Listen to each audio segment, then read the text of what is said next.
उससे लेकर आज अब बात यहाँ पर आ गई है कि ईद हम सब एक दिन मना सकेंगे या नहीं मना सकेंगे। इंडिया वाले जो हैं वो मरीख पर मिशन भेजने की तैयारी कर रहे हैं। चांद पर उन्होंने स्पेशलाइज्ड अपना मिशन ऑलमोस्ट लैंड करवा दिया था और हम अभी तक इस बहस से नहीं निकले।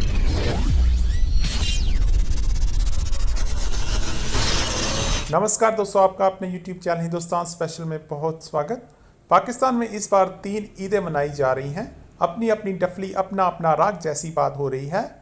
पाकिस्तान में हर कोई अपनी ईद अपने दिन के हिसाब से मनाना चाहता है। इस वीडियो में ज़रिया बारिफ और उसके पैनल ने ये बताया है कि हम इस बार भी ईद इकट्ठी नहीं मना सकते। इस वीडियो में भारत की बहुत तारीफ की गई है कि भारत चंद्रयान ऑलमोस्ट चांद पर उतार चुका था। हम भारत का मुकाबला क्या करेंगे, हम तो ईद के दिन पर भी इकट्ठे नहीं हो सकते।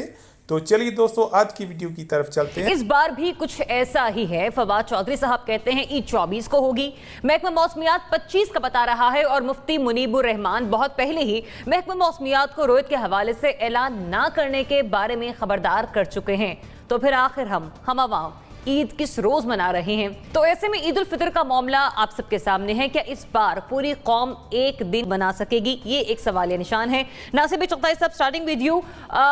रमजान मुबारक का चांद पहला रोजा कब होगा? उससे लेकर आज अब बात यहाँ पर आ गई है कि ईद हम सब एक दिन मना सकेंगे या नहीं मना सकेंगे। तीन तारीख है, बताइए कि पूरी कौम एक दिन ईद मना सकेगी? अच्छा, मेरा ख्याल था कि कोरोना मून या शुगर मून के बारे में बात हो रही हुई, लेकिन ये तो आप ईद के चांद की बात कर रही हैं। अच्छा, बड़े मज़े का खेल है पूरा। ये नया बिल्कुल नहीं है और मेरे ख्याल है हर साल इसको हम नया बना देते हैं। मार्च 1961 का वाक़या है कि अयूब खान हुक्मरान थे, फील्ड मार्शल अयूब खान। कराची को इस्लामाबाद दारुल हुकूमत शिफ्ट कर दिया गया था और एक सियासी अनाद और दुश्मनी की कैफियत थी।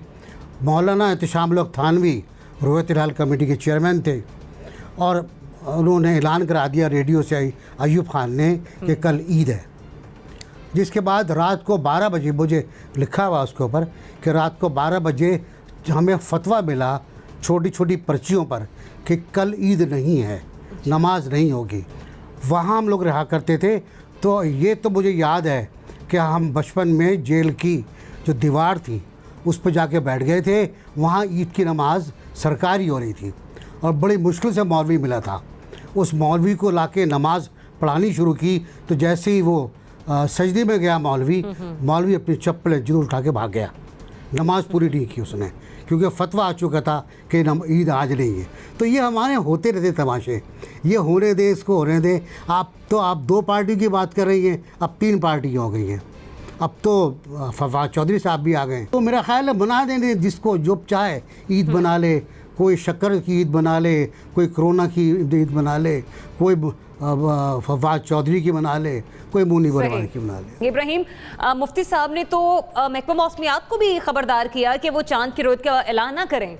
अभी आप ये देखें कि फवाद चौधरी जब ये बात करते हैं कि हमें साइंटिफिकली इस मसले को हल करना चाहिए, तो हुकूमत के अंदर से ही, वो वफाकी वजीर हैं लेकिन हुकूमत के अंदर से एक भी आवाज़ नहीं उठती कि जो उनको सपोर्ट करे और कहे कि वो ठीक कह रहे हैं। और ये जो बाकी हमारे कुछ मौलवी हजरात कह रहे हैं कि नहीं, हमने तो वो नेकेड आई से देखना है या वो दूरबीन से ही देखना है, वो दूरबीन भी वो उन लोगों ने बनाई है जिनके बारे में ये फतवे लगाते हैं कि वो काफिर हैं और वो बहुत बुरे लोग हैं। तो फवाद चौधरी अपने वज़ीर के साथ भी हुकूमती कोई नुमाइंदा खड़े होने के लिए तैयार नहीं है। और ये सिर्फ इस हुकूमत का अलमिया नहीं है, तमाम हुकूमतों का अलमिया है। ये हमारे जैसे काबिल एहतराम मुफ्ती पोपल रई साहब, अगर इन किस्म के उलमा जो हैं वो सऊदी अरब में हों, तो सऊदी अरब में जैसे एक हुकूमती ऐलान हो जाता है, तो क्या वहाँ हमारे यही काबिल एहतराम उलमा जो हैं वो इतनी कोई जुर्रत कर सकते हैं कि वहाँ ये कहें कि नहीं, हम तो हुकूमती ऐलान नहीं मानते और हम जो है वो अपनी एक नेकेड आई से देखेंगे चांद और उसके बाद ही हम जो है वो फैसला करेंगे। दूसरा, हम हर मामले में इंडिया का मुकाबला करते हुए हम नज़र आते हैं और हम कहते हैं कि जी हमें हर दूसरा जो मैदान है उसमें उसके साथ कम्पीट करना Comparison, है। हाँ। इंडिया वाले जो हैं वो मरीख पर मिशन भेजने की तैयारी कर रहे हैं। चांद पर उन्होंने स्पेशलाइज्ड अपना मिशन ऑलमोस्ट लैंड करवा दिया था और हम अभी तक इस बहस से नहीं निकले कि हमें महकमा मौसमियात के ज़रिए चांद देखना है, साइंस एंड टेक्नोलॉजी के ज़रिए देखना है, स्पार्को वाले देखेंगे या हमारे उलमाए कराम देखेंगे। और ये यूरोप और अमेरिका में चूँकि वहाँ पे इस्लामी रियासतें नहीं हैं तो वो रियासत ईद का ऐलान नहीं करती, तो वो वहाँ भी ये जो मैस क्रिएट होता है 2-3 ईदों का, वो भी माशाल्लाह हमारे जो मुसलमान हैं ख़ासतौर पर जो पाकिस्तानी हैं वो भी उन्हीं की मरून मिन्नत है। वहाँ भी इसी तरह होता है कि कोई कहते हैं जी हम सऊदी अरब के साथ करेंगे, कोई कहते हैं पाकिस्तान के साथ करेंगे। और हुकूमतें इस मसले को हल करने की जानिब इसलिए नहीं जाती। वैसे तो प्राइम मिनिस्टर इमरान खान साहब ने कहा था कि 2 नहीं 1 पाकिस्तान, और उनसे बड़ी उम्मीद थी कि कम से कम ये मसला वो हल करेंगे, और उन्होंने ये एक मरतबा ये कहा भी था। हुकूमतें इस मसले को इसलिए टेकअप नहीं करती कि वो समझती हैं कि इसकी उन्हें सियासी कीमत अदा करनी पड़ेगी। Mona, thanks for joining us. Eid ul Fitr का मामला है, समझती हैं आप इस बार पूरी कौम एक ही दिन ईद मनाएगी, क्या लगता है आपको? थैंक यू सरिया। बहुत मुश्किल है ये तो, हस्बे मामूल हमारा एक ही तमाम का होता है मामला। पहले पोपल सही साहब, उनकी एक अपनी अलग है उनकी कहानी और वो जिस तरह से लेकर चलते हैं, फिर उसके बाद मुफ्ती मुनीब साहब वो अलग हैं। इस सब में अब फवाद चौधरी भी जो है वो मैदान में आ गए हैं और काफ़ी अरसे से कोशिश हो रही है कि अब उनको भी इसमें शामिल कर लें। शुक्र है कि उन्होंने एक नुमाइंदा तो एटलीस्ट कुव्वत हिलाल कमेटी में कराया है। दुनिया बहुत आगे बढ़ चुकी है और ये बात बिल्कुल दुरुस्त है। अभी जैसे इब्राहिम साहब भी कह रहे थे कि हम हर बात में सऊदी अरेबिया को बहुत हम लोग फॉलो करते हैं, ख़ास तौर पर मजहबी हवाले से और ख़ास तौर पर ये ईद वगैरह के हवाले से। लेकिन इस मामले में हम क्यों इतना पीछे हैं? यानी कि ये तो एक मैरिज ऑफ कन्वीनियंस हुई, जहाँ पर हमें सूट करता है हम उस मुल्क को फॉलो करते हैं, जहाँ हमें सूट नहीं करता, हमारे अपने जो जहनी तौर पर हमने एक परसेप्शन दिया हुआ है मजहब का, दीन का, जहाँ उसको सूट नहीं करता वहाँ पर हम अपनी चलाते हैं। तो मुझे तो कोई उम्मीद नहीं है माजरत के साथ। आमिर सिया साहब, हम ईद एक साथ मना सकेंगे, क्या लगता है आपको? पहली बात तो ये कि जगहसाई के लिए हमने एक बड़े आसान काम को बड़ा पेचीदा कर दिया है। हमारे यहाँ ये तनाज़ा इसलिए खड़ा हुआ है कि हुकूमत जो है हमेशा से कमजोर रही है, चाहे वो फौजी हुकूमत हो, जैसा कि उन्होंने भी वाकया बताया, बड़ा मेरे ख्याल आंखें खोलने वाला था अयूब खान के दौर का, चाहे हमारी जमहूरी हुकूमत हो, हमारी रियासत जो है वो इन मौलवी हजरात की ब्लैकमेलिंग में आ जाती है।